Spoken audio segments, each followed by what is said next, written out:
All right, good afternoon, everyone. It is my honor to introduce Dr. Gerald Horne, one of the most prolific and influential historians of our time. Dr. Horne is the Moores Professor of History and African American Studies at the University of Houston and the author of more than 40 books that challenge and expand our understanding of race, revolution, and resistance in the modern world. His groundbreaking work spanning topics from colonialism and slavery to Black internationalism has redefined the way we think about history and liberation movements across the African diaspora. Again, thank you so much, Dr. Horne, for your time. Thank you for inviting me. All right. So just for our first question, and we prepared a lot of questions for you because we're really interested in your work and the stuff that you have to bring, the expertise, that you have to bring to the topic. How do you see the relationship between Black history and American history evolving as political attacks on ethnic studies continue? I'm an educator. Tika's an educator. There's a lot of educators out here who want to know how we're able to navigate this space, especially when there are constant attacks on programs such as those. Well, first of all, it's apparent that we're undergoing and enduring a counter-revolutionary moment.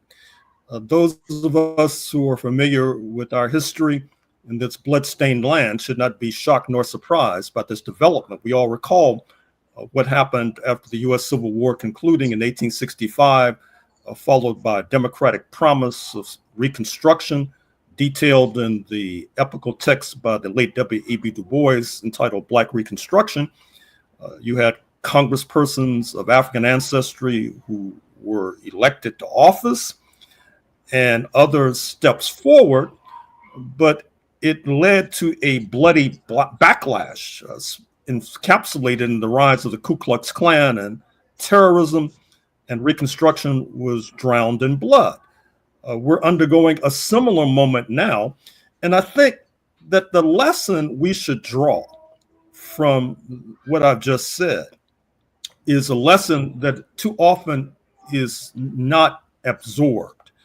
That is to say that our progress, indeed our very existence in this country, oftentimes has been tied to international developments, more to the point, tied to international alliances. And if you look at the retreat of Jim Crow in the mid-20th century, recall that the United States was under tremendous global pressure. African and Caribbean nations were surging to independence. The United States was seeking favor in those resource-rich lands, oil in Trinidad and Tobago and Angola, for example, gold in the former Gold Coast, speaking of Ghana, for example.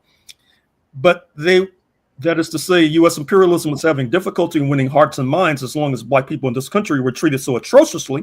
So that creates a dynamic for Jim Crow to be eased. Of course, the price of the ticket was throwing overboard the link between ourselves and Africa and the Caribbean. Speaking of Paul Robeson, the late great linguist, actor, athlete, lawyer, etc.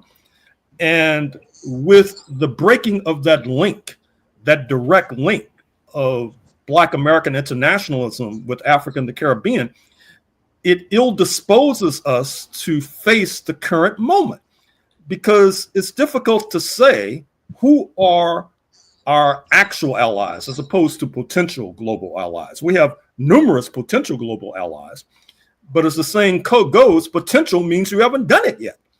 And I think that part of the reason is that our leaders and organizations have yet to recover from the devil's bargain that led to the retreat of Jim Crow, U.S. apartheid in the 1950s, which has led us to Trumpism, which has led us to neo-fascism, which has led to attacks on Black studies and African-American history, because, of course, the Trumpistas, they want to tell a very simple and indeed misleading story of the history of this country.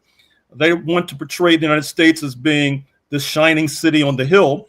Obviously, talking about slavery complicates that particular narrative, to put it mildly. So what has to happen from their point of view is that we have to deep six a true and accurate story of what happened to Black people, or you need to distort what happened to Black people. That is to say, portraying slavery as a sort of jobs program where people learned skills like blacksmithing and carpentry, for example. It's like being an unpaid intern on Capitol Hill nowadays, for example. Right. So this is the bizarro world in which we now find ourselves, but I'm confident that we'll be able to find a way out. That's awesome. No, thank you. Yeah. Thank you, Dr. Horne, for being here. My name is Tika, and I just wanted to continue along the lines within that question. Within your work, we are all, motivated by, just your presence being here. I'm just happy, like we said, we're all fanning out over the fact that you are, within our midst. And in regards to the situation that we do see happening in this country right now, especially with the events of what happened yesterday, in regards to, the racial animus that we do see, which is, like you alluded to, is historical within this country. My question to you in regards to that, sorry, here, I do apologize. I was here anticipating, lost my place, but you argued in that U.S. history is a sense of counter-revolutions, moments where progress and of course, toward equity triggers violent backlash. And how does that cycle of counter-revolution illuminate what we're experiencing or witnessing today with this authoritarian resurgence of a racial reaction? Mm-hmm. With regard to the events yesterday, you're referring to the No Kings protest? Yes. Okay. Mm-hmm. Well, I think, if you just look at the titles of some of my works, for example, The Counter-Revolution of 1776, Slave Resistance, the Origin of the United States of America. As I tell the story, what led slave owners, led by George Washington, Thomas Jefferson, James Madison, Patrick Henry, John Hancock, et al., to revolt was the fact that in the mother country, so-called, that is to say in London, abolition was brewing. And rather than face the danger from their point of view that their most prized possession, that is to say their investment in the bodies of enslaved Africans, could be jeopardized. Recall Somerset's case of 1772, whereby the Lord Mansfield suggested that slavery could not obtain in England.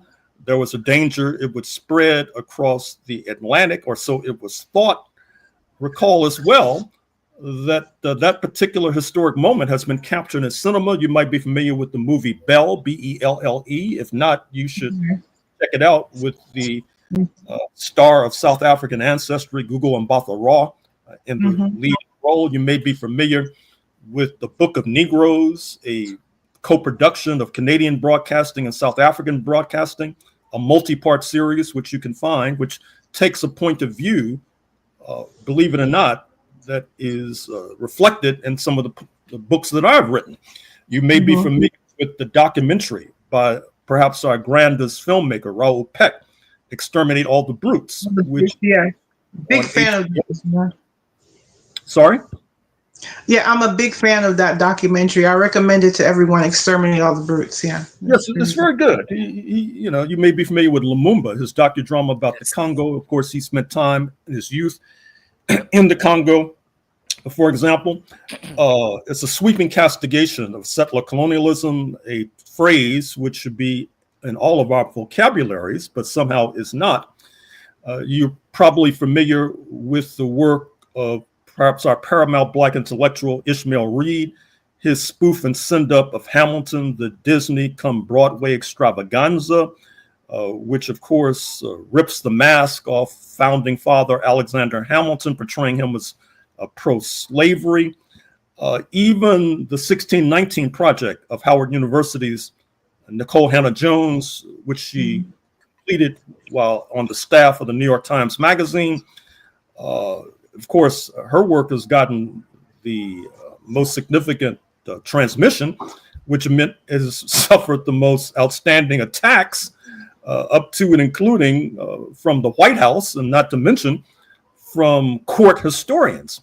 And so what's happening is that we're living through a transition moment. That is to say, all of these works that I've just cited suggest that the hustle of Uncle Sam is expiring, and the truth is being circulated and being better known. But the problem is that those who hold power do not want the truth to be known, but worse than that, perhaps, is they have mass support. They have mass support amongst the settler descendants who are really swept up in this creation myth about the founding of the United States of America. So I should not miss words and tell you and your audience what you probably already know, that telling the truth can be dangerous, and it should not be taken for granted. And we should not drink the Kool-Aid and assume that there's some sort of free speech principle that's operative that will protect us when we engage in truth telling. No, boys and girls, I'm afraid that that's not the case. And in fact, you may want to engage in a certain kind of socio-political insurance. That is to say, making sure that you cannot be prosecuted by the Internal Revenue Service when they begin to do the audit of you. Begin to send postcards and messages to friends abroad, reacquainting them with your existence in case you have to make a hurried exit from these shores, because this is a very serious moment. And those of us who are familiar with the United States know that we cannot put anything past the people who rule this country. After all, they enjoyed a slaveholders' republic for decades, if not centuries, and then have tried to tell us that that was a great leap forward for humanity. So those who can engage in such travesties obviously are capable of the worst atrocities. Absolutely. Thank you for answering that. We have to go ahead to teaching. Yeah, sure. In The Color of Fascism, you show how Dennis's racial passing shaped his ideas. How did that influence his fascism? And do you see similar identity dynamics today? Well, first of all, just to acquaint the audience, I wrote this book a few years ago, The Color of Fascism. Right. It's about Lawrence Dennis, born as a Negro in Jim Crow Atlanta in the 1890s. However, he was melanin deficient. He was, quote, light skinned. Recall that in the 1890s, you also had the pivotal case of Plessy versus Ferguson. Now, understandably, this is a Supreme Court case that is taught to this very day as a case involving the Supreme Court putting the stamp of approval on racial segregation, on U.S. apartheid, Jim Crow. However, Homer Plessy was a light-skinned Negro. He was coming out of Louisiana. Louisiana's system of racism was somehow different than the system of racism in a good deal of the United States of America. Up into the Civil War, of course, you had a so-called gens de couleur, the lightest skinned Negroes, many of whom were slave owners, for example. But what happens post-U.S. Civil War, post-1865, is that the lightest skinned Negroes were frog marched into blackness. That is to say, they could no longer enjoy any kind of shred of so-called racial privilege. And so Homer Plessy brings this lawsuit to say that I should not be forced to ride with the Negroes in trains, in the Negro car. And the Supreme Court says, sorry, Charlie, you do. And there you see unfolding the frog marching of light-skinned Negroes into blackness. So this is the world into which Lawrence Dennis was born in Atlanta, another Jim Crow town. But at a certain point, Lawrence Dennis said, it's hard out here being a Negro. And I'm light-skinned, And if I speak with a certain kind of accent, perhaps even if I were melanin rich and speak with a certain kind of accent, people would not mistake me for being a U.S. Negro. And so that's what he did. He becomes a titan on Wall Street, for example. Of course, he has to throw overboard all of his melanin-rich relatives, which I think feeds a certain kind of anger and fury within him, because it's not easy to basically walk away from your family and walk away from all of your relatives, for example. And in his fury against the United States, I think this leads him into fascism, because at that moment in the 1930s, when he was a mature man, fascism was on the rise. Adolf Hitler in Germany, Benito Mussolini in Rome, Italy, they were challenging the United States, even though, of course, as Hitler pointed out, in many ways, they were imitating the United States.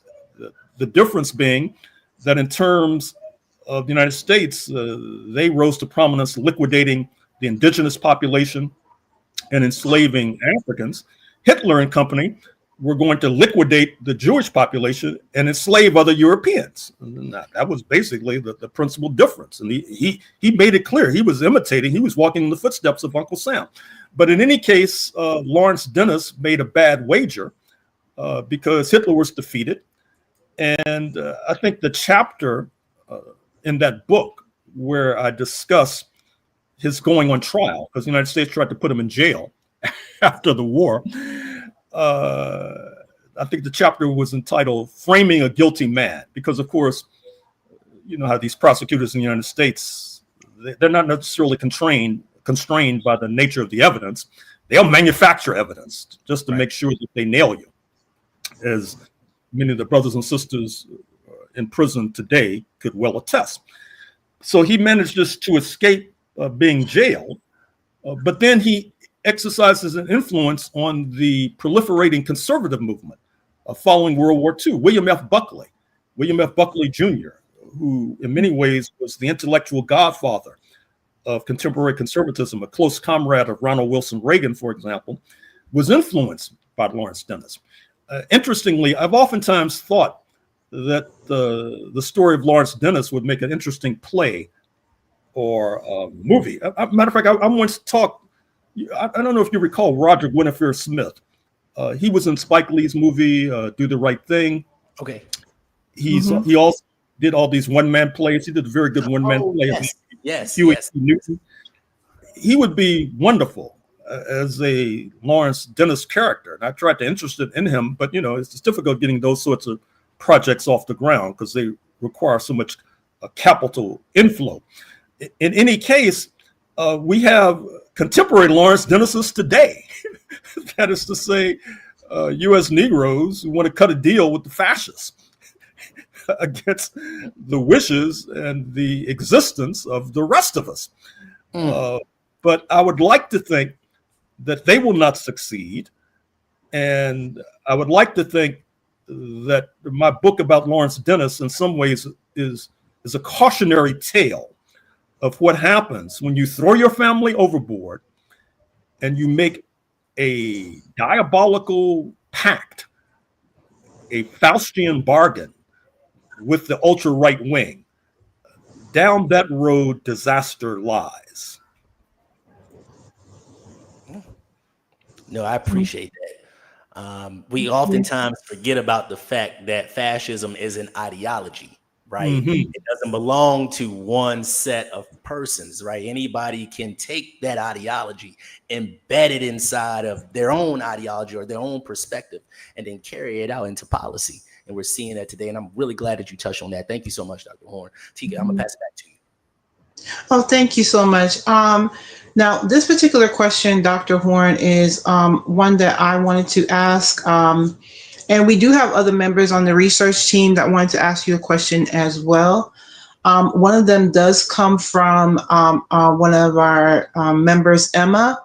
You know, and it goes along with, and I thought it would be appropriate because it speaks along with what we're asking right now.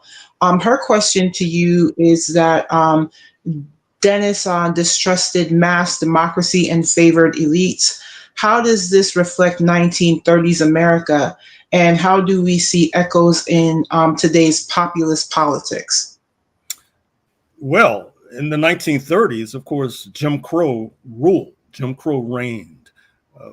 Understandably, perhaps, much to do is made about the presidency of Franklin Delano Roosevelt and his New Deal policies, which led to Social Security, which many in our audience continue to enjoy, at least thus far, and unemployment compensation. That is to say, if you're unemployed for a certain period of time, you can get a check from the government until you can get your wits about you and find another means of existence. But we should be clear that Franklin Roosevelt and the Democratic Party were heavily reliant upon Jim Crow representatives in Congress who were quite content with Black people being third-class citizens.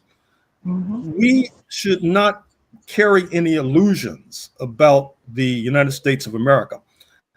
That is to say that, as I've tried to point out in a number of books, particularly it's said explicitly in one of my more recent books, African Americans in a New History of the United States of America, and said implicitly in other books. That is to say that there is a basic contradiction that bedevils the United States of America. On the one hand, you have a population of enslaved Africans and their descendants who, by virtue and by dint of the cruel and savage exploitation to which we have been subjected, have been compelled to engage in mass resistance. Everything from malingering to armed assaults on the state. On the other hand, you have the settler colonial project, that is to say, comprised of those who crossed the Atlantic centuries ago with the despicable idea in mind of uprooting and liquidating the indigenous population, and with a little bit of luck and a lot of pluck, getting Africans to work for free. This was a population that oftentimes was embarked on a path of what we call class collaboration. That is to say, the poorer Europeans collaborating with the richer Europeans, for example, to the detriment of the indigenous population and the Black population, for example. I dare say that that kind of class collaboration continues to bedevil us to this very day. How else can you explain Mr. Trump getting 77 million votes in November 2024? How else can you explain that despite all of the damage he has done since January 2025, no movement to impeach him, the Republican-dominated Congress rolling over, even relinquishing their most potent weapon, which is the power of the purse. If you look at this vaunted Constitution, it says that Congress has the power of the purse, but Mr. Trump has flipped that reality and has basically sought to weaken and defenestrate the Congress with the complicity of the Republicans and impounding funds and helping to engineer a government shutdown whereby his favorite programs, they receive payment, speaking of ICE, speaking of the US military, whereas if you're not on that lucky list, you're not getting your check. We're talking about tens of thousands, hundreds of thousands of workers not getting their checks. You wonder, how are they going to survive? Because this government shutdown could last for months to come. But that's part of the evil design of these right-wing populists. And to repeat, even though many of our friends on the left don't want to acknowledge this bitter reality, what we're facing today has a certain inevitability to it. That is to say, class collaboration was baked into the cake of settler colonialism. How else can you explain why many of our friends on the left, they hardly have a mumbling word to say about liquidation of the indigenous population? Instead, they try to sell us this myth about the creation of the United States of America, bringing a great leap forward for humanity. It wasn't a great leap forward for the Indians, I can tell you that much. And it wasn't a great leap forward for Black people either. At the end of the 18th century, there were thousands of enslaved Africans. On the verge of the US Civil War in 1860, 1861, there were millions. How was that a great leap forward, for example? And of course, our ancestors, they voted with their feet. That is to say that they were fleeing to Mexico in the thousands, to Canada in the thousands. They were fleeing across the Atlantic to London and to West Africa, for example. And then those who remained behind, and this is represented at length in my book, The Capital of Slavery, Washington, D.C., 1800 to 1865, they joined the British when the British invaded during the War of 1812 and sought to burn down the White House. And many of them fled, speaking of our ancestors, on British boats to freedom in Trinidad and Tobago, where their descendants continue to reside. So once again, this is part of the accurate rendering of historical truth, but I should caution and remind our audience that a price can be paid for telling the truth. As a matter of fact, as I've been reminding audiences in recent weeks, and I say this with no cheer, as my late mother used to say, you all might want to pray for me. Okay, I understand. We understand. Got you. We fully understand, Dr. Horne. For sure.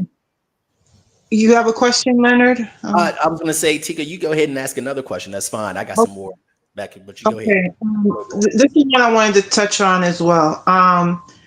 Because you said fascism is in our nation is not only an elite project, it is a mass base rooted in fear, resentment, and racial anxiety. What are the key forces cultivating that base today? Well, first of all, sorry.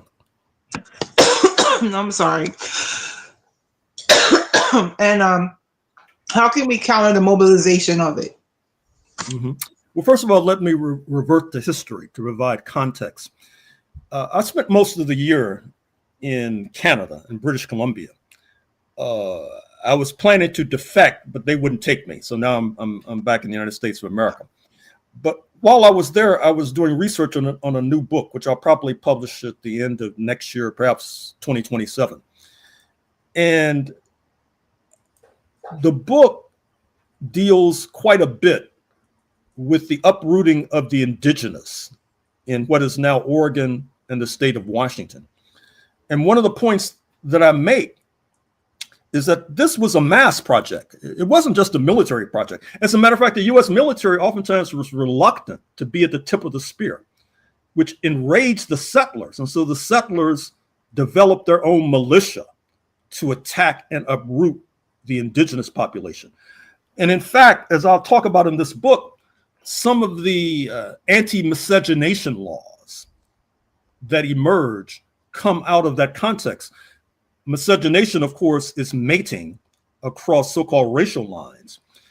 And in the 1850s, in Washington Territory, what is now the state of Washington, the governor detained other settlers who were married to Native American women because it was felt that that was a security risk, that if you married across racial lines, your partner would leak secrets to the Indians, who could then prepare to be attacked. And he declared martial law as well, which means the suspension of all rights and liberties. And so I also tell a similar story in my book that's already published, The Counterrevolution of 1836, Texas Slavery and Jim Crow and the Roots of US Fascism, because it speaks directly to your point. I start off the book talking about, once again, how the settlers themselves, they were to the right of the government. The government wanted to put the indigenous on reservations. Recall that Oklahoma, due north of Texas, was originally supposed to be a Bantustan. That is to say, a mass reservation for the indigenous population. Recall the Trail of Tears, when the Cherokees in the southeast quadrant of North America, what is now Georgia, for example, had sought to assimilate up to and including converting to Christianity, becoming sedentary agriculturalists, even enslaving Africans. They still had to go. You had them pushed out of their homes, oftentimes mansions, and Europeans fresh off the boat moving to their mansions. And of course, you begin to understand the fealty of many settlers to this government. Because imagine you're leaving London or leaving Western Europe in a bedraggled fashion and landing in Savannah. Next thing you know, you're living in a mansion.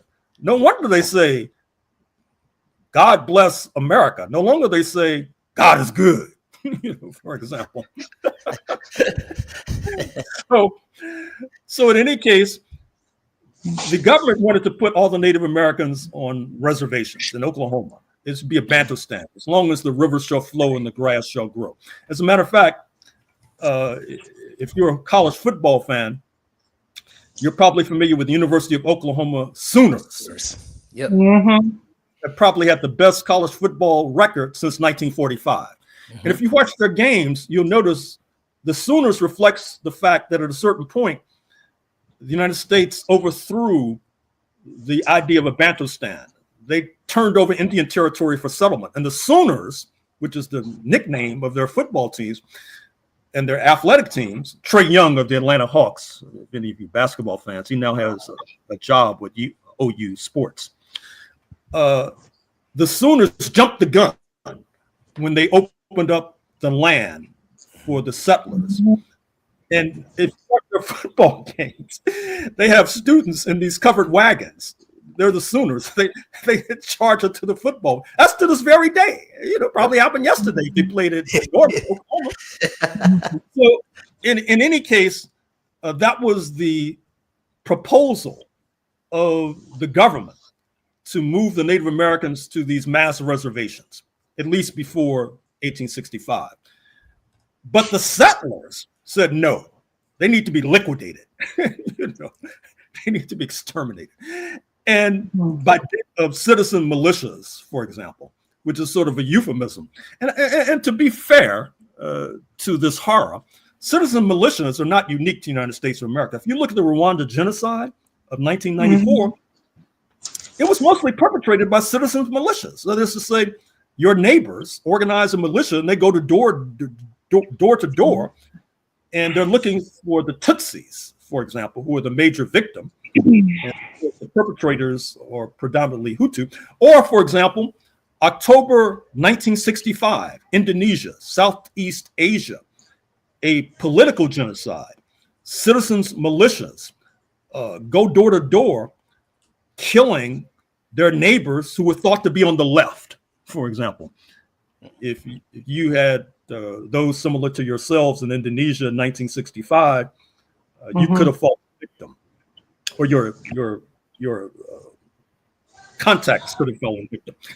And that's a joke because, of course, we've had citizen militias on these shores. And your question raised the point of a mass base for fascism. And that's something we have to guard against. I exchanged emails with a friend the other day because we were talking about the Quantico meeting in Virginia of Mr. Trump and Secretary of War Pete Hegseth, where they invite all the admirals and generals to Quantico, Virginia, a real security breach, if you ask me. But in any case, the admirals and generals were not necessarily applauding when Mr. Trump and Hegseth laid out their plans. And what quickly leaped to my mind is that, okay, maybe they won't be at the tip of the spear, but citizens militias will be at the tip of the spear. And that's something very difficult to combat, for example, because these could be the people who you share a subway train with, or share a bus with, or share an airplane with. So we have an uphill climb, brothers and sisters, but I'm sure you know that. Absolutely. Yeah. Absolutely. Thank you. Thank you for answering. You have another question, teaching? Yeah, I do. This is from one of our research rebels, fellow research rebels, Khalil. He actually asked, how was Cuba instrumental in the Black liberation in the diaspora in Africa? I know you were talking about fascism earlier, and of course, when we talk about Cuba, we're looking at a communist government, right? That wasn't always a communist government. So I'd like, if you don't mind, to shed a little light on that for us in terms of the diaspora for Africa. Well, this is represented in my book, White Supremacy Confronted, which deals with the liberation of Southern Africa. And that's a timely question because it was in the fall of 1975, approximately a half century ago, that the Cuban military dispatched forces to Southwest Africa, speaking of Angola, to combat an invasion by apartheid South Africa, seeking to foil Angolan independence under the leadership of what is continuing to be the current regime, speaking of the MPLA, the Popular Movement for the Liberation of Angola. Apartheid South Africa was assisted by the US CIA, for example, with regard to this plan. The Cubans defeated apartheid South Africa on the battlefield of Angola, and that raised the specter that they could do the same in Rhodesia, now Zimbabwe, which came to independence in 1980. But between 1975 and 1980, hanging in the air was the threat that Cuban troops could move from Angola eastward into Rhodesia, now Zimbabwe, for example. We all owe a debt of gratitude to the Cuban forces, because what was interesting, of course, is that whether we know it or not, perhaps a significant percentage in your audience are actually of Angolan ancestry. Although I have been told that there's no necessary connection, I continue to find it at least ironic that the major prison in the state of Louisiana is Angola State Prison. Now, my contacts tell me that there's no connection to West Africa. That's just coincidence, for example. But whatever the case, it's one of the worst prisons in the United States of America. Like most prisons, it has a disproportionately Black population there. But I should also mention as a footnote that these brothers in Angola State Prison, they've been publishing for years an award-winning periodical called The Angolite. It's a very interesting publication. They report on activities in the prison. It's very interesting. I read it on a regular basis, and I suggest that those who are interested in what's going on behind bars do the same thing. It's very unique. But in any case, the Cubans, what happened in Angola was not accidental. Recall that after the triumph of the Cuban Revolution in 1959, you had the triumph of the resistance in Algeria, North Africa, by 1962. The Cubans were in the forefront of sending aid to Algeria, up to and including medical assistance. In fact, if you go to certain parts of Africa today, a good deal of the provision of medical services is by Cuban doctors and nurses and surgeons and psychiatrists, for example. That's not only true for Africa, it's also true for a good deal of the Caribbean as well, particularly Haiti. And I should not go a step further in this discussion without expressing the gratitude we should all express towards the Haitian Revolution, 1791 to 1804, which ignited a general crisis of the entire slave system, which could only be resolved with its collapse, including the United States of America. It's difficult to say that we would be where we are now, but for the triumph of the Haitian Revolution. And of course, being in the vanguard, that meant that the arrows were going into their chests to begin with. They suffered grievously as a direct result of being in the vanguard. And that's why to this very day, they merit our assistance. And I would say the same thing with regard to the Cuban Revolution, which brings us to the current moment, because as you probably know, Agent Orange has been bombing these boats, mostly fishermen, off the coast of Venezuela, and they're nuclear submarines off the coast of Venezuela as we speak. Now, many of us are trying to figure out what's going on. Does he plan to invade Venezuela? That's one possibility. Another possibility is that he wants to attract Cuban forces from the island to Caracas, to Venezuela, and then with Cuban forces not on the island, then attack Cuba. And of course, that would be the fever dream of the Secretary of State, Marco Rubio, or Narco Rubio, given some of his concerns. And we should do everything in our power to make sure that his fever dream does not take place. Oh, for sure. For sure. Yeah. No, thank you for that. Tika, if you don't mind, I'm going to ask one more question. And this is from, we also have this streaming on both TikTok as well as YouTube. So we have some people that are asking questions outside of our group that we screened, of course, to make sure that they're following all protocols. So this is another one that was asked, I believe it was from the Black Cabinet, maybe. But he said, how does denying slavery hurt Black Americans today? You know, we live in a world right now where there are people, and I know we're kind of going back from what we were talking about with Cuba, but it is important to us, members of the diaspora, right? Slavery is literally in our history and our DNA, right? And so how does denying slavery, people who don't want to be associated with that identity, how does that hurt Black Americans today? Well, I think it should be evident and obvious that it's very traumatizing. It reminds me of an adult who has suppressed the knowledge of their own abuse when they were youthful. And yet the suppression is not wholly successful because they're acting out as an adult what they experienced as a youth. That is to say, to quote a favorite aphorism of the current moment, hurt people hurt people. That is to say, if you're suppressing what befell your ancestors, all the traumatizing atrocities, and you don't want to come to grips with it, all that means is that you're going to express that trauma in a different avenue. Perhaps you'll express it in terms of your relationship with your intimate partner. Perhaps you'll express it in terms of your relationship with your children, or with your coworkers, or with your classmates, or with your fellow parishioners in church. But it won't go away. It stays with you one way or another. And in any case, it does violence to reality. Of course, typically the United States has been very hypocritical in this regard. I'm old enough to recall the conflicts in the Balkans, in the former Yugoslavia, when that nation began to break up and you had wars between the Serbs and the Croats.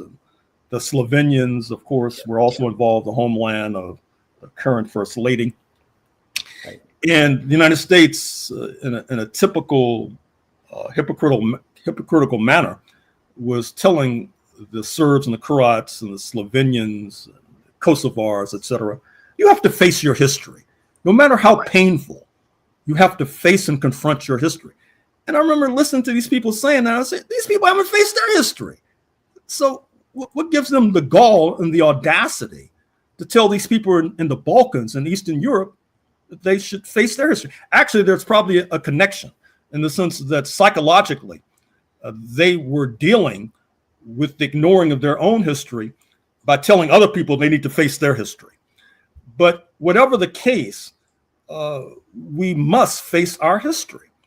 I don't think we have an alternative. And of course, some of the same people who try to get us not to face our history, they face their history. I mean, I don't know if you recall Daniel Patrick Moynihan. He was this right-wing Irish-American professor at Harvard, U.S. senator from the state of New York, U.S. ambassador to the United Nations in the 1970s. And of course, he was very anti-Black. And he would be the kind of person who would tend to gloss over Black history. And yet he was always getting involved in the Irish struggles against London, for example. I mean, I need not bring out the story of Zionism, where in the United States, you have, all these Holocaust museums. And I was in El Paso, Texas, which of course is in the western part of Texas on the Mexican border. You'd expect memorials and museums dealing with the atrocities against the indigenous, the atrocities against the Mexicans, but you do have a Holocaust museum, for example. But this is not unique to the United States of America. I mean, for example, in Germany, there is mass study of Native American history, believe it or not. Karl May, M-A-Y, you can look him up. He's one of the most popular German writers. He wrote all of these books about Native Americans, for example. Until recently, there wasn't a Holocaust museum in Germany. Now there is, of course. So it's easy for people to point the finger at others while not looking at the three fingers pointing back at themselves. And I am confident that that kind of blinded thinking will not afflict the bulk of our population. Yeah, absolutely. Another. Go ahead, Tika. Go ahead. Yep. I'm like we have so many questions and participation from the audience, but I did want to ask a question in regards to, of course, when it deals with our ancestry and in regards to just trying to understand what blackness is, if anything. And we deal with a lot of this on the app in regards of trying to build solidarity. And so my question to you, Dr. Horne, is your work, you emphasize the transnational dimensions of Black liberation. So from Haiti to Cuba to Angola. Given today's instability, do you believe African descended people in the United States should begin thinking more seriously about diasporic unity or even relocation to African or Caribbean nations? And this is because I tend to ask many questions within a question, so I do apologize. Or is there still a possibility of transformation here within the United States? And does global Pan-Africanism still have revolutionary potential? Well, I would say all of the above with regard to A, exploring options abroad, and B, not neglecting the struggle right here in North America. Because as we've just discussed, Cuba is not part of the United States, but they're being bedeviled by the United States. Haiti's not part of the United States, but it's being bedeviled by the United States. So just because you leave the United States doesn't mean that you get a pass, for example. Doesn't mean that you'll begin to enjoy a holiday. The United States will follow you. They'll follow you to the ends of the earth. And so that's why we need to embark upon both paths. And I know, and I'm heartened by the fact that many in our community are quite taken and seized by events in the Sahel and Burkina Faso and Mali and Niger. Mr. Traore of Burkina Faso has become a sort of folk hero. You have people exploring, moving to Burkina Faso, which is all to the good. But of course, Burkina Faso has problems. I mean, they're being tormented by these religious zealots as we speak. So it's not as if there's some sort of busman's holiday once you leave the United States of America. It'll just be a different kind of struggle. So that's why we need to pursue all of the above. We need to explore global Pan-Africanism, and we have to explore its struggle here on these shores as well. And as I talk about in my book on Washington, D.C., after the government in Maryland in the 19th century, pre-Civil War, began to force many free Negroes to leave because Baltimore had the largest free Negro population. The free Negroes were scapegoated after the War of 1812. They were seen as a bad example for the enslaved Black population. So they forced many of them to move to West Africa. But even after they moved to West Africa at the point of a gun, they still were seeking to influence events back here. They did not necessarily forget those they had left behind. And I think that that's the sort of role model we need to emulate. Yeah, for sure. And I want to apologize. Oh, sorry, Tika, if you don't mind. I wanted to apologize for the last question that I asked. That did not come from the Black Cabinet. That actually came from Drea. I want to give her a shout out. Drea had asked that question. But we do have a question from the Black Cabinet. Tika, is that okay if I ask that? Or do you got another one? No, proceed. Okay, perfect. So the Black Cabinet asked, he said, what period of history should we study to understand more about today? I think that's a pretty good question.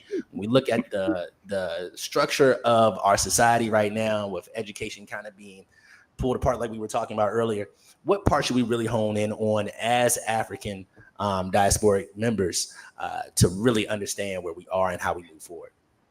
Well, that's a difficult question to answer. But I'll answer it by looking at what I've sought to do. When I first got involved in writing history some decades ago, I was writing about the recent past. I was writing about the erosion of Jim Crow in the 1950s and the 1960s and the global and domestic forces that led to that. But what I came to find was that in order to understand that, I had to keep going back in history. Back to the 19th century, the 18th century, the 17th century, the 16th century, the 15th century. And I've sort of stopped at the 15th century, but if I had more time, I'd go back further than that. So I guess my short answer is, if you're demanding a brief and concise answer, is to look at the period, the recent period that led to the retreat of Jim Crow, because that may give you pointers and guidance with regard to the resurgence of Jim Crow, which is what we're enduring today. Okay, thank you. And Dr. Horne, I wanted to ask this question. As someone who has spent many years documenting suppressed histories of African and diasporic resistance, how do you see the future of African American studies and global Black diaspora scholarship in this political climate, where our history is being rewritten, erased, or banned? How can scholars and educators like ourselves and independent researchers, because our group encompasses all of those, can continue to press forward in an environment that seems intent on silencing our voices and erasing our existence from historical record? Mm-hmm. Well, it's a mixed picture. I mean, first of all, the good news is that a lot of sources on our history, it does not reside in this country. I mean, for example, with regard to the African slave trade, a good deal of the sources are in this country, but some of the sources are in London, Portugal, Angola, Brazil, Cuba, etc. And therefore, those sources need to be exploited. I've been in conversation with a sister who is African and Korean ancestry. Of course, thousands of Black American soldiers have been posted in South Korea. As a matter of fact, I'm doing a book on China now. And of course, the Chinese Revolution triumphs in 1949, followed by the Korean War in 1950, not coincidental. Many Black Americans are posted to fight in Korea. The late Harlem Congressman Charles Rangel was posted there. He wrote a very interesting memoir. I haven't had a bad day since, is the title, because of course he's referring to the fact that they'd sent him over to Korea. He was fighting the Koreans and fighting the Chinese and almost lost his life. And so a lot of my books have been translated. And so even if they burn them in this country, some of my books have been translated in Cuba. They'll presumably continue to exist in Cuba. My book on the Pacific War was translated into Japanese, for example. So that's what makes me optimistic. It's going to be an uphill climb for our oppressors to wholly and totally eviscerate our history. It won't be impossible, but it will be difficult. And we have to keep that in mind, which also reminds me of the fact that those of us who are part of organizations, I'm part of many organizations, but here I'll focus on scholarly organizations. We should be reaching out to our counterparts and peers across the border and across the oceans to get them to collaborate with us, because this not only enriches the history, it also is a political consequence, because these are actual or potential allies in the struggle. For sure. Okay. Absolutely. Thank you. Okay. Oh, did you want to? I just have another quick question. I do apologize. You're fine. So with that being said, because it ties into the question, I just wanted to ask, you know, do you see a Is new there a way? radio silence for a reason? Oh, can you hear me? Oh, the Hello? screen is frozen. Oh, we might be having some technical difficulties. Dr. Okay. Horne, can you hear us? Can you hear us right now? Okay, here we're back. Okay. We're back. Okay. Yeah. Yeah, I just wanted to quickly ask, and this is just a brief question, and I think that do you see a new wave of underground then community based scholarship emerging because of what we're seeing today in regards to like kind of the repression and the banning, the quote unquote, I used to reside in Florida, the woke laws, if you will. Do you see that, scholarship, like a community based type of scholarship emerging from that? And Well, sure. I mean, there's a lot of scholars. I should now mention that I do interviews with scholars every Saturday on the Pacifica radio station in Los Angeles, kpfk.org, 11 a.m. Pacific, 1 p.m. Central, 2 p.m. Eastern. And there's great scholarship emerging.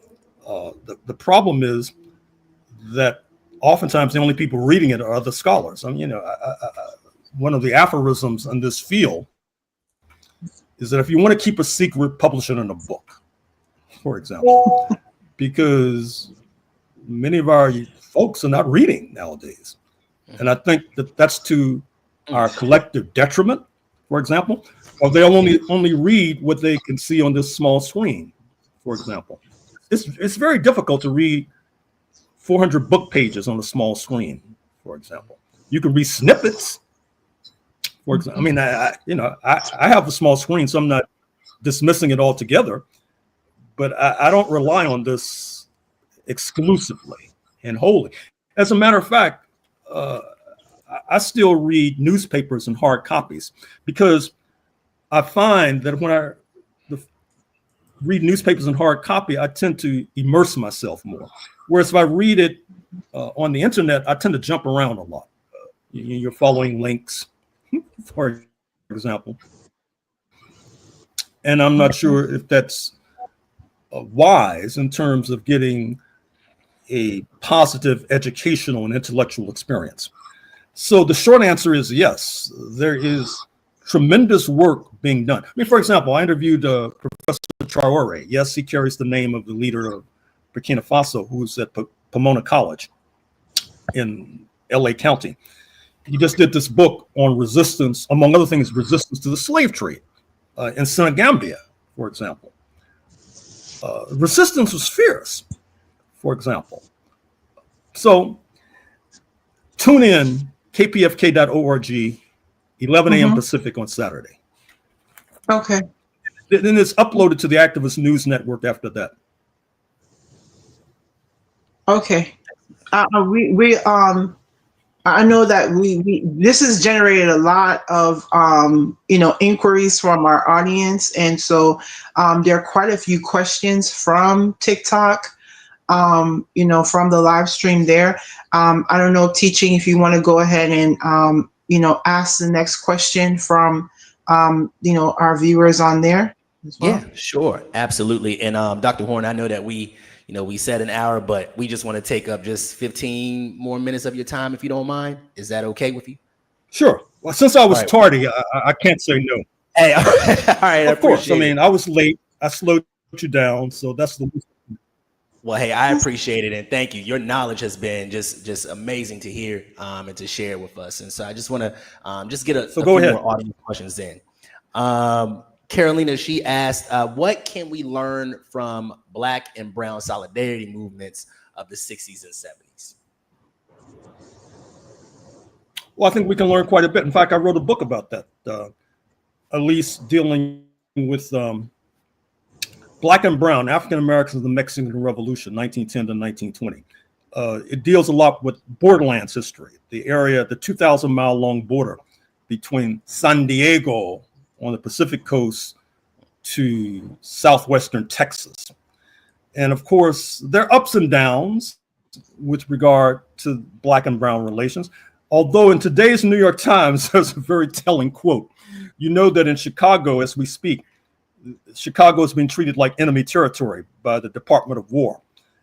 And so they quote this young brother in Chicago saying, I thought that they were supposed to only be choking Mexicans, not choking Black people, for example. And I thought that was sort of a dead giveaway with regard to what's going on today, for example. So we don't want them to choke Black people, to choke themselves. If they ask me to help them, I probably will. But no, Black and Brown unity is because we do not enjoy sovereignty. Mexico has sovereignty. It has diplomatic legations all over the world. It has relations with Brazil. And in fact, Mexico is one of the reasons that the Cuban Revolution has been able to survive. It supplies oil to Cuba, for example. The recently ousted left-leaning president of Peru. Oh, there it is. There's my book cover. Mr. Castillo. Mexico still supports him, even though he was chased out of office, for example. So we have a lot to gain from a relationship with Mexico. And of course, I need only mention my book on Texas, which deals a lot with Mexican history, given the fact that Texas used to be a province of Mexico and left Mexico because Mexico had sought to abolish slavery under a president of African descent, speaking of Vicente Guerrero. So Black-Brown relations, that's part of our history that we should not ignore. Thank you. We have another question from CJ. He asks, how has connecting with the global struggle pushed us forward domestically? I think that's an excellent question as well. Thank you, CJ. Well, you need to only look at left-wing movements, for example. That is to say that movements that seek to redistribute the wealth from top to bottom, oftentimes in this country, they do better when such movements also are gaining traction abroad. Likewise, they do worse when said movements abroad are losing traction, for example. I don't think that it's accidental, just to repeat what I said a few moments ago, that we began to push back successfully against Jim Crow during a time when African resistance to colonialism was on the rise, during a time when Caribbean resistance to colonialism was on the rise. And likewise, our struggle was slowed down once that kind of resistance slowed down. So whether people like it or not, our struggles are to struggles abroad. Yes. I think we see it now too. We see it with the rise of whitey nationalism, it's not just here in the United States, but it's across the board in Europe, in Australia, in other regions of the world. It's happening everywhere. And so, yeah, what is happening locally is often happening globally. I know that we have another question, teaching from Yes, I was the actually passing it to you. I didn't know if you saw it. There, the blue questions there that you see under my name. Do you see that? under your name? Okay, Yeah, hold on. those are the crowd questions. Oh, okay, under Yeah. your name. Hold on. Okay. All right. So one of them is what are your what are your thoughts on Stephen Miller? I see why you're laughing. That's a question that can answer. But actually, just to reacquaint our audience who may not be familiar, Stephen Miller is Mr. Trump's hatchet man in the White House. He has roots in Southern California and Santa Monica, to be more specific. Attended Duke University, once worked in the office of Senator Jeff Sessions, the right-wing senator from Alabama, for example. That's how he became acquainted with Mr. Trump, because recall that Jeff Sessions became the first attorney general under Mr. Trump. Stephen Miller is the man pushing mass deportations, for example. Stephen Miller is the man who's behind sending folks from Jamaica who've lived here most of their life to Eswatini, former Swaziland, which happened just in the last month or two. So this Mr. Trump might say he's a bad guy. He's a terrible guy. As a matter of fact, King Guerrero wrote a book about him, for those who are interested. Okay, we understand him to be the equivalent of Dr. Gibbons, Yeah. Hey, there you go.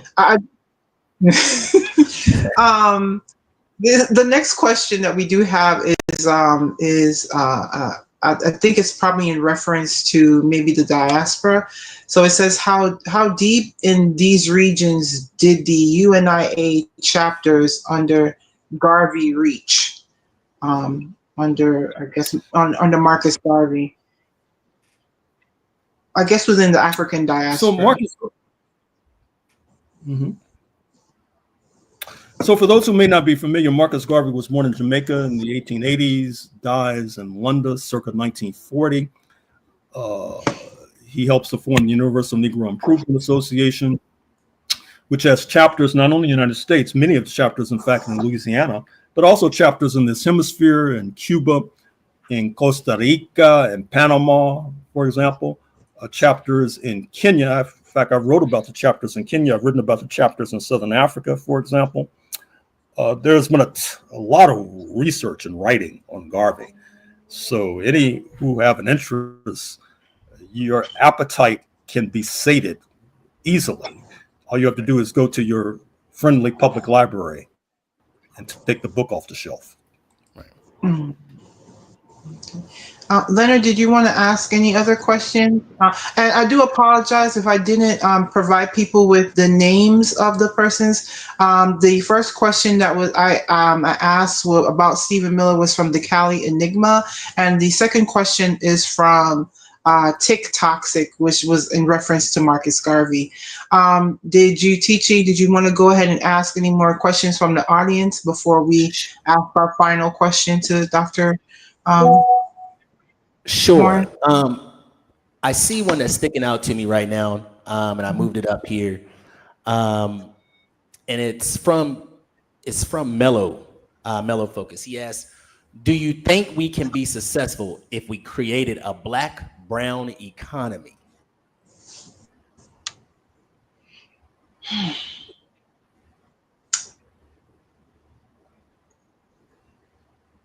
That was the question. I don't know if Dr. Horne might be. Please repeat the question. I didn't hear it. Sure. He asked, it was Mellow Focus. He asked, do you think we can be successful if we create a black-brown economy?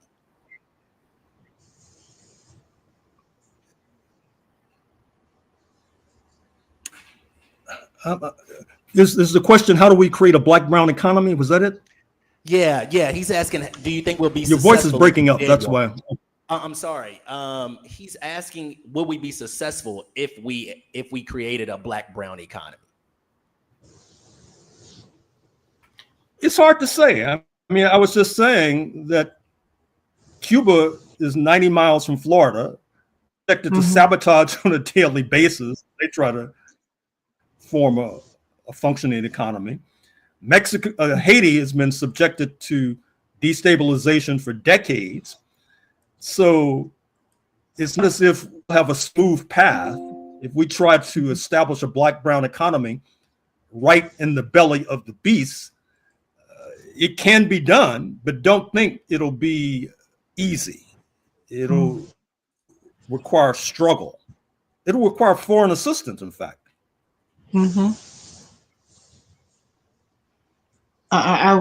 Yeah, it would most definitely require that.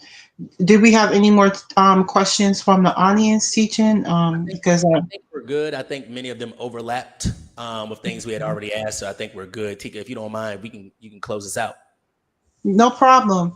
Finally, Dr. Horne, this is a question that we pose to all of the people that we do interview, and hopefully we can have you on another time. Hopefully, we're very excited if that could happen. If we could ask, if you could, speak directly to young people, students, researchers, activists who are grappling with the despair or fatigue in this moment. What message would you offer them about the importance of study, solidarity, and historical truth?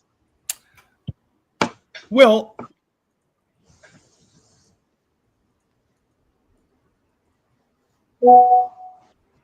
I think he's frozen. your voice was breaking up, so I'm not sure I heard the question altogether. I think the question was something. What message would you? I do apologize. Let me go ahead and reiterate that. Are you able to hear me clearly now? Is everything clear? I can hear, but I'm not sure if he can, Tika. Okay. Dr. Horne, your voice is breaking up. My voice is breaking up. Okay. Well, can we put it in the chat maybe and see if that would work? Put it in the chat. It's my final question under it's my final question.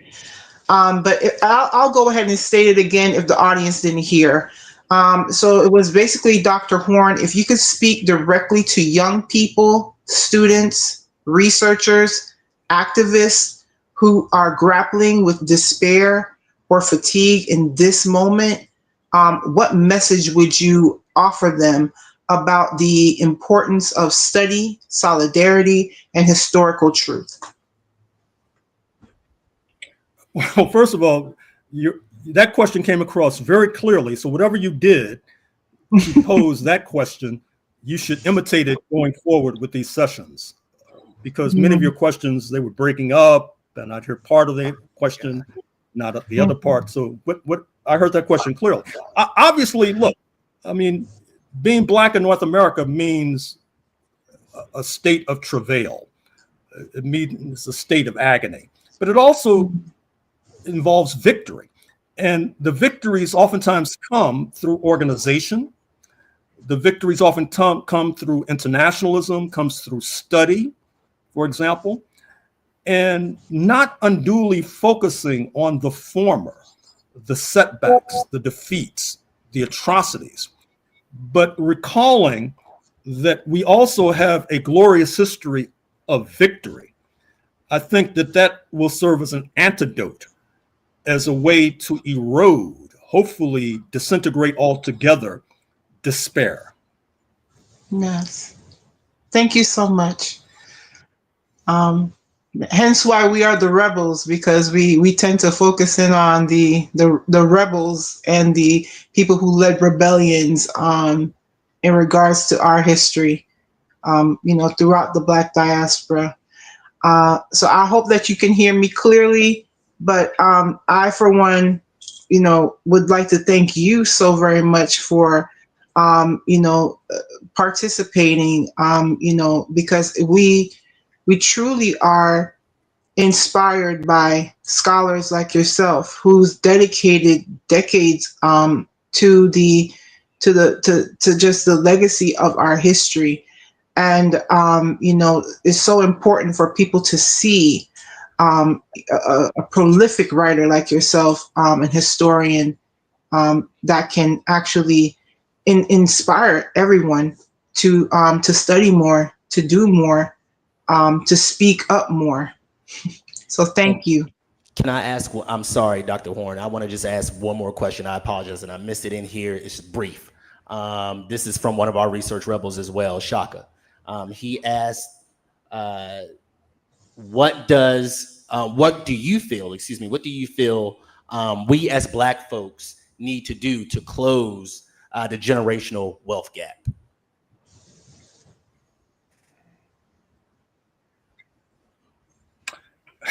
That's an uphill climb. I mean, obviously, it reverts to what I just said a moment ago. We need more organization. I mean, for example, just a few weeks ago, in early September 2025, there was an important meeting in Ethiopia between heads of state and government of the African Union and the Caribbean community.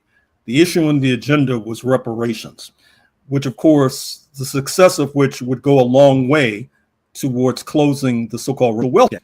Unfortunately, most of our organizations were not represented there. Most of our intellectuals were not represented there. If we had better organization, we would have been represented there. So I don't, what we're talking about is no mystery. I mean, it's not like trying to engage in nuclear physics. This is very simple stuff. I mean, you organize, you communicate, you study, you struggle. It's all very simple. And do you think that requires a nation state to do that? No, you can do it without a nation state. I mean, you can struggle towards creating a nation state, of course. But if we're going to wait to get a nation state before we struggle, we're going to. They tend to go hand in hand. Right. Yeah. Absolutely. Well, we're going to go ahead and close out. Dr. Horne, thank you so much for your time donating it to us. We really appreciate it. We need more scholars like you, of course, in our fields to ensure that we are moving in the right direction. So again, thank you for your time. We really appreciate it. Thank you for inviting me, and send me the link when it's up. Yes, absolutely. Absolutely. Take care. Thank you. Thank you. Bye-bye. You have a wonderful Sunday. Yeah. You too. Right. Okay.